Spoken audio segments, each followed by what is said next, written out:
Welcome to McPlum, simple solutions served daily. First, confirm your router is powered on and broadcasting the network name. Check whether it uses 2, 4 GHz or 5 GHz for compatibility. Next, make sure your PC wireless adapter is enabled in Windows settings. Open Network and Internet and toggle Wi-Fi on if needed. Also check Device Manager to confirm the adapter shows no warning icons. Finally, have the Wi-Fi password or WPA2 passphrase ready for connection attempts. Open Settings, then go to Network and Internet and select Wi-Fi to view networks.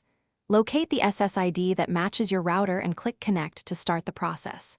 Enter the Wi-Fi password exactly, preserving capitalization and symbols, then choose Connect automatically if you want persistent access.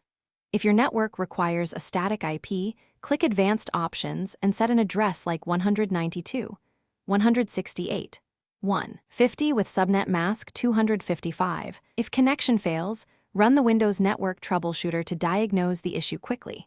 Next, open Device Manager and update the wireless driver to the latest version available.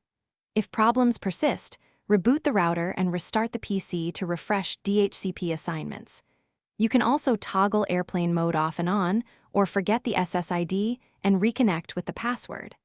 As a final step, try connecting to a mobile hotspot to isolate router problems.